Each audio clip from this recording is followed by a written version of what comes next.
नमस्कार। आपके YouTube channel युवा भारत की शान में मैं हूं राजकुमार स्वामी। कल भी एक वीडियो डाला था।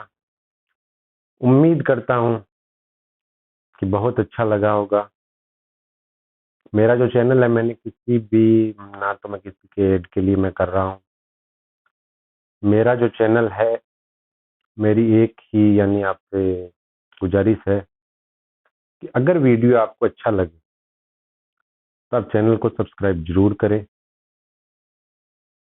क्योंकि मैं चैनल इसलिए मैंने ये चालू किया है कि मैं जो भारत की मुख्य समस्याएं हैं, मेरे दोस्तों की, जो युवा दोस्तों की जो समस्याएं हैं, उन समस्याओं को मैं उठाना चाहता हूं। मैं चाहता हूं कि उनका कुछ समाधान हो। कोई पैसा कमाने का या मेरा नजरिया नहीं है। क्योंकि हम प्रतिदिन अखबारों में जब पढ़ते हैं कि इन बेरोजगार युवाओं ने आत्महत्या कर ली या कुछ ऐसे मुद्दे आ जाते हैं जो हमारे सामने नहीं आने चाहिए, तो उन सबसे क्या क्या होता है कि एक जो चिंता होती है, तो मेरे वीडियो में आपको सिर्फ वो चिंताएं मैं आपके सामने रखता हूं और थोड़ा सा प्रयास करता हूं कि उन चिंताओं से हम कैसे दूर रहें या उनका समाधान क्या है, वो भी मेरा प्रयास रहेगा।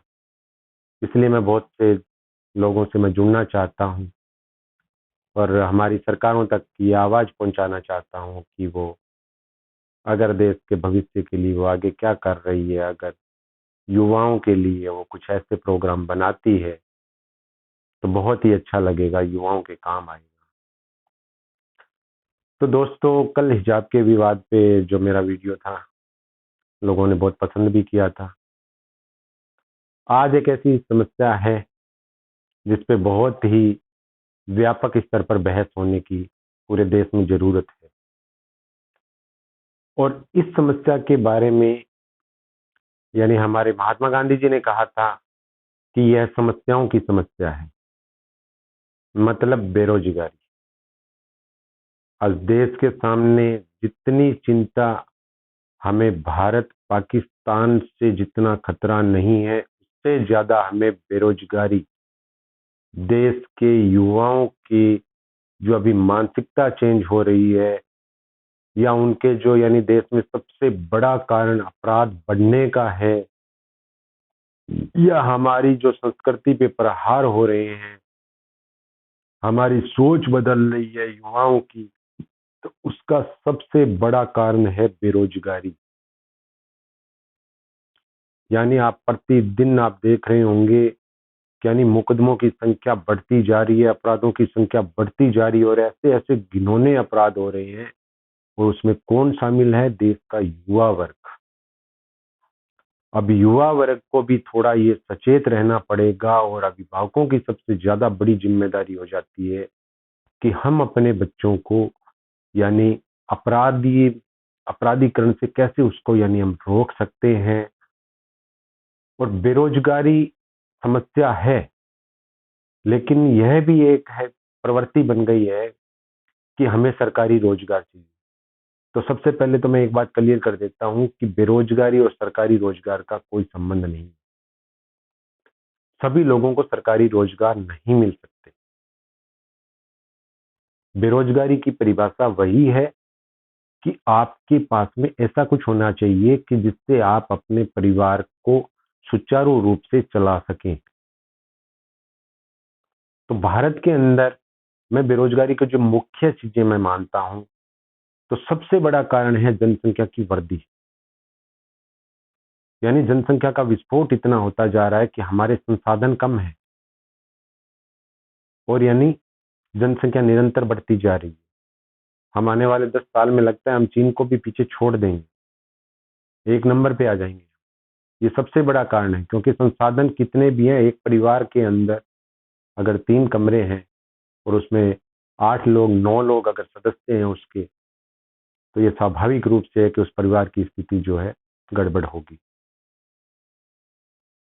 तो यही बेरोजगारी का हाल है। एक चीज और है बेरोजगारी का जो सबसे बड़ा कारण है, जो वर्तमान समय में हमारे युवा दोस्तों के बीच में देखने को मिलता है, वो है एक बाबूगिरी टाइप का एक माहौल है। तो उसमें क्या है कि सभी लोग भागते हैं कि मेरे को कोई हाथ का काम तो करना ही नहीं है, मेरे को तो सिर्फ सरकारी नौकर बनना है। सरकार की जॉब मिलेगी तो मैं काम करूंगा, नहीं मिलेगी तो बैठा रहूंगा। यह नहीं होता दोस्तों।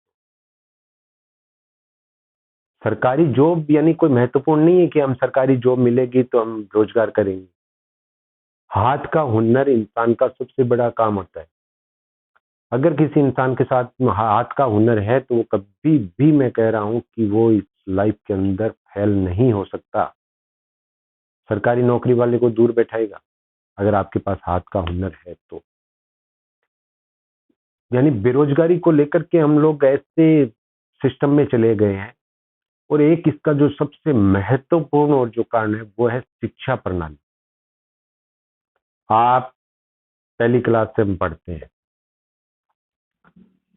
प्रथम कक्षा से लेके मैं ये कह रहा हूं कि भारत की शिक्षा प्रणाली इस तरह की है, आप 7 जन्म भी ले लेंगे तो यानी आपकी शिक्षा व्यवस्था पूरी नहीं कर सकते आप।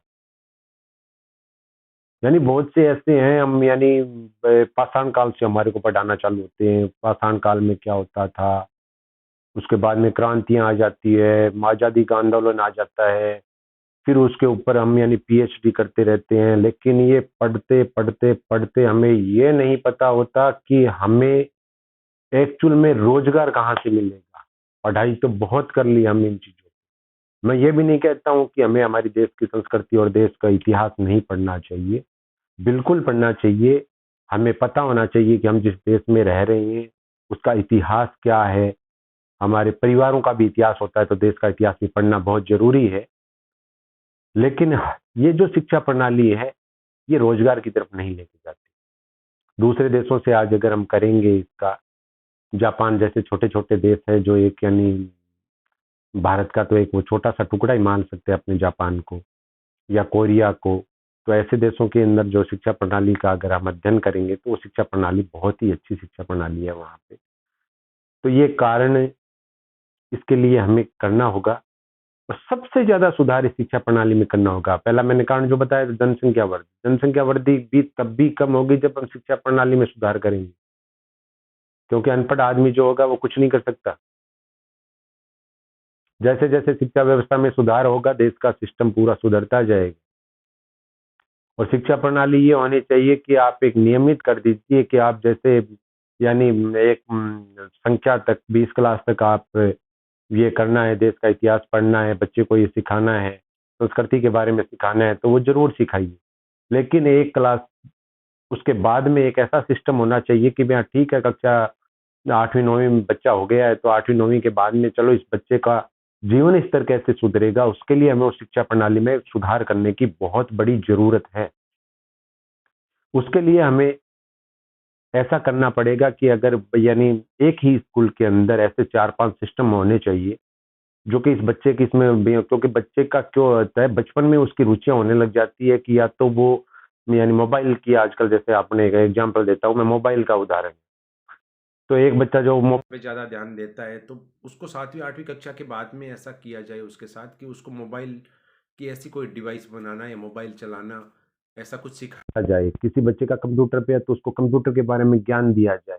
कोई बच्चा अगर मोटरसाइकिल का वो देखता है तो उसको ये ज्ञान दिया जाए। तो ऐसी शिक्षा प्रणाली हमें लानी होगी कि जब वो बच्चा बड़ा होगा तो वो बिल्कुल, मैं कहता हूँ 100% श्योर है, जापान कोरिया की जहाँ की आप शिक्षा प्रणाली देखेंगे तो वहाँ पे एक यानी लेवल के बाद में बच्चों को मोबाइल है, कंप्यूटर है, ईयरफोन है, ऐसा बनाना सिखाया जाता है। और आज सबसे ज्यादा विकसित देश वो हैं, वहाँ पे ये नहीं है कि आप यानी वो उनको 10 12 20 साल तक आप उनको पढ़ाते रहेंगे, 25 साल तक आप उनको इतिहास बताते रहेंगे कि आप इस पे पीएचडी कर लीजिए। तो वो नहीं होता है वहाँ पे शिक्षा प्रणाली यही है।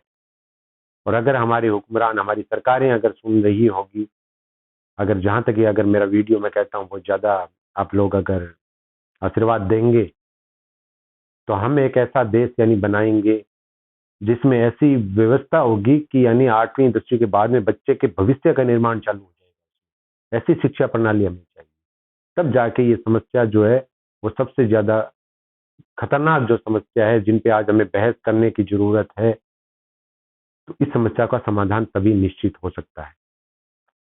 और युवाओं को भी सोचना पड़ेगा दोस्तों। युवाओं को इसलिए सोचना पड़ेगा कि वो अगर सरकारी नौकरी के पीछे जाएंगे तो ये संभव नहीं। मैं परसों की बात बता रहा हूँ, मेरे ट्विटर पे एक इनबॉक्स में मैसेज आया था कि भाई साहब, मेरे को जो है आप कहीं पे जॉब दिलवा दीजिए। तो मैंने भी वो उसको पढ़ा और मैंने उसको ये पूछा, मैं कहा आपकी एज क्या होगी? तो बोल रहा है, उसने लिखा भी है कि 27 ईयर एज होगी। तो मैंने कहा आप क्या करते हो? कहा अभी तो पारिवारिक जो बिजनेस है कि मैं उसमें काम कर रहा हूँ और मुझे जो है यानी कहीं पे नौकरी चाहिए, मैं नौकरी करना चाहता हूँ, पारिवारिक बिजनेस में नहीं करना चाहता हूँ। तो मैं थोड़ा सा मुस्कुराया भी था उस यानी मैसेज को देख कर के। मैंने कहा यार ये तो अलग टाइप का बेरोजगार बनना चाहता है। तो ये प्रवृत्ति जो है इसको बदलना होगा। अगर आपके परिवार के पास में रोजगार है, ऐसे संसाधन है, तो आप उन संसाधनों को आगे बढ़ाइए। सरकारी नौकरी के पीछे आप बिल्कुल ऐसा मत करिए। बहुत कम बची है सरकारी नौकरियां और सिस्टम में अलग अलग तरीके से सुधार हो रहे हैं। लेकिन जो सबसे बड़ी जो हमारी थी कि शिक्षा प्रणाली को, इसके लिए मैं सरकार से ये कहना चाहूंगा। और इसके लिए मैं चाहता हूं कि जो ये सरकारें, जो आप प्रतिदिन नेताओं के भाषण सुनते होंगे कि अगर हमारी सरकार आएगी तो हम यानी में एक कहता है कि हम कब्रिस्तान के लिए उसने पैसा दिया, दूसरा कहता है मैंने शमशान के लिए पैसा दिया, तीसरा कहता है मैंने इन मंदिरों का जीर्णोद्धार करवा दिया, या मैंने मंदिर बना दिया, उसने मस्जिद बना दी। तो इन चीजों से यानी बेरोजगारों का कोई लेना देना नहीं है सरकार जी। अगर आपको पैसे लगाने हैं तो मैं ये कहता हूं कि आप देश की शिक्षा व्यवस्था में पैसे लगाइए ताकि देश का भविष्य बनेगा। मैं किसी भी धर्म के खिलाफ नहीं हूं दोस्तों। ना मैं ये कहता हूं कि आप मंदिरों पे पैसे मत लगाइए या मस्जिदों पे पैसे मत लगाइए, मैं ये भी नहीं कहता हूं। लेकिन मैं ये कहता हूं कि जो मुख्य मुद्दा है आप उसको लेके चलिए। इन लोगों को मंदिर मस्जिद जो है वो वोट दिला सकते हैं। ये इस देश का एक यानी आप दुर्भाग्य कहेंगे या कुछ भी कहेंगे। शायद आप मेरे कुछ इस बयान से सहमत होंगे या नहीं होंगे, मैं नहीं मानता, इस चीज को नहीं समझूंगा। लेकिन मैं कहता हूं इनके लिए एक वोट बैंक है, मंदिर मस्जिद भी इनके लिए ज्यादा कुछ नहीं है। अगर ये देश की मुख्य समस्याओं के ऊपर ध्यान केंद्रित करेंगे, और जो आज मुंह बाए सबसे बड़ी समस्या है जिस पे हमारे को ध्यान देना है, तो वो बेरोजगारी है।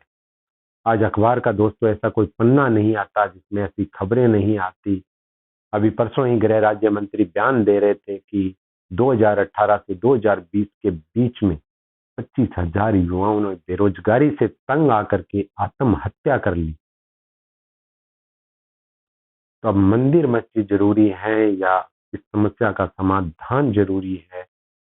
कल अपने इसी चैप्टर पे मैं, क्योंकि वीडियो ज्यादा लंबा हो जाता है, इसी का मैं एक दूसरा हिस्सा लेके आऊंगा कल, बेरोजगारी के ऊपर ही। उम्मीद करता हूं दोस्तों अगर वीडियो आपको अच्छा लगे, मैं नया हूं, आपको सही बता रहा हूं। मुझे ज्यादा ना तो वीडियो एडिट करने आते हैं, ना ही मुझे ये करना आता कि आप सब्सक्राइब कैसे बढ़ाओगे या कैसे आप, मैं तो ये चाहता हूं कि आपका सहयोग रहेगा। क्योंकि ना तो मैं कोई धार्मिक वीडियो बनाऊंगा, मैं तो जो देश की मुख्य समस्याएं हैं उन समस्याओं के ऊपर, और जो ये हमेशा खबरें पढ़ते हैं आत्महत्याओं की, और तो मैं चाहता हूं कि मेरे कुछ वीडियो से अगर दो भाई भी अगर सहमत होंगे तो यानी मेरे वीडियो का सार पूर्ण हो जाएगा उसमें। तो आपको अच्छा लगे वीडियो तो शेयर जरूर करें, लाइक करें और चैनल को सब्सक्राइब करें। जय हिंद, जय भारत।